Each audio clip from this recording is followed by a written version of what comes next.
Hi, it's Louise Tanner-Stokes from the Anti-Dieting Revolution. And this week I wanted to share with you how to manage awkward food conversations at Christmas.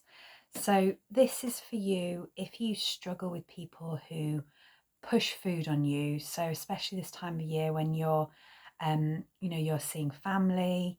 Um, Sometimes it's really hard to stand up to people that, you're really close to, or when you're in, big kind of family groups, or when you're at work Christmas dues and things like that. So it's for you if you find eating situations awkward because people are, maybe they're uncomfortable with you making changes. Remember, people, human beings, we are creatures of habit, okay? And if people are uncomfortable with you changing, because that's just natural, human beings do it. We don't often realize that that we're uncomfortable with change, whether it's with our own changes or whether it's with other people's changes. But if people are uncomfortable with you making changes, it's their issue, not yours. Okay, this is the first thing to remember with this situation.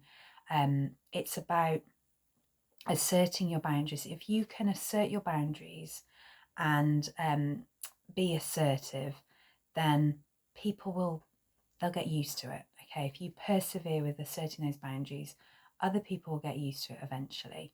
But it takes that little bit of getting assertive in the first place. So being assertive is finding that balance between being passive, where when you're being passive, you're letting people do what they want, act how they want, speak to you how they want, behave how they want around you without any consideration for your feelings. And it's getting that balance between being passive and aggressive. So being aggressive is when you're doing what you want, saying what you want, acting how you want without considering other people's needs and feelings. And being assertive is getting that balance between being passive and being aggressive, where you're basically aiming to get a win-win situation where your needs are being met, other people's needs are being met, everybody's feelings are being considered. It's a tricky one, but it's about reaching a compromise where everybody's needs gets met. Okay, so just wanted to share with you a few tips for getting assertive, being assertive during those awkward food conversations, which I know for a lot of people pop up this time of year, whether it's, like I said, with family Christmas meal, whether it's at parties, whether it's with work people, where you have people trying to persuade you to have food that you don't want. Or maybe they're talking about you making changes and you don't really want to have that conversation. You'd rather just not focus on it because, you get people talking about maybe, oh, you should try this diet, or are you allowed to eat that, and that kind of thing. And if you just want to avoid all of those kind of awkward conversations, here are a few tips for you. So tip number one then is flip the conversation. Okay, so this is a real making a sidestep, really just avoiding the conversation completely. So it's about being prepared in advance. So having a think about some kind of topic that you could bring up to try and change the conversation. And if you are a fan of Denise Duffield Thomas, somebody that I follow, she's a money mindset coach, but she talks about this and she calls it bean dipping. Okay, so the idea is that you have a phrase ready. So, for example, you're at a party and somebody brings up a topic of conversation that you don't want to talk about, and you just answer it briefly and then say, have you tried the bean dip? Okay, so it's having that topic of conversation ready. So think about who's likely to be there. What kind of things could you ask them? What kind of conversations do you want to have? What kind of topics could you bring up? What could you talk about with them? So something that you could use to flip the conversation. So asking people questions is always a really good idea because people like to talk about themselves. So if they ask you a question and you're not keen on answering, how could you sidestep it by bringing up a different topic, you know, and you can still try and answer the question briefly, but it's about being prepared, just thinking about it in advance. Okay, so that's number one, flipping the conversation.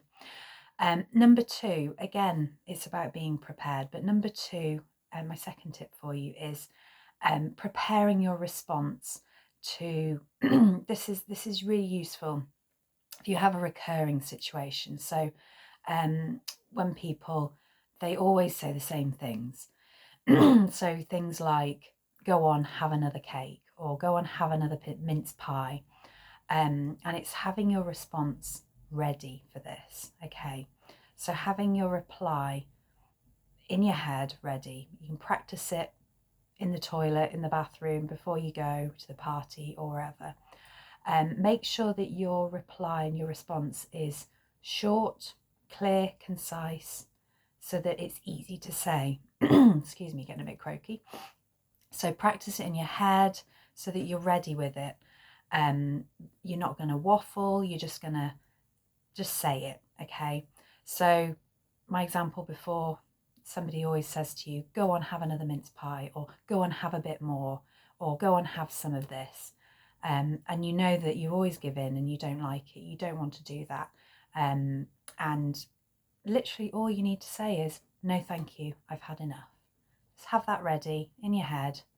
So it's thinking about those recurring situations. So when that maybe that particular person, maybe it's your mum, always says, oh, go and have a bit more, or you know, they're always trying to give you a bit more, a bigger portion than you actually want, and you say, no thank you, I've had enough.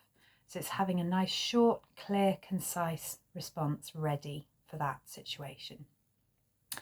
And then my final tip for you with this is use repetition. Okay, so you've got your short, clear, concise reply ready in your head, you've practiced it, and the idea is you just take a deep breath and just repeat it.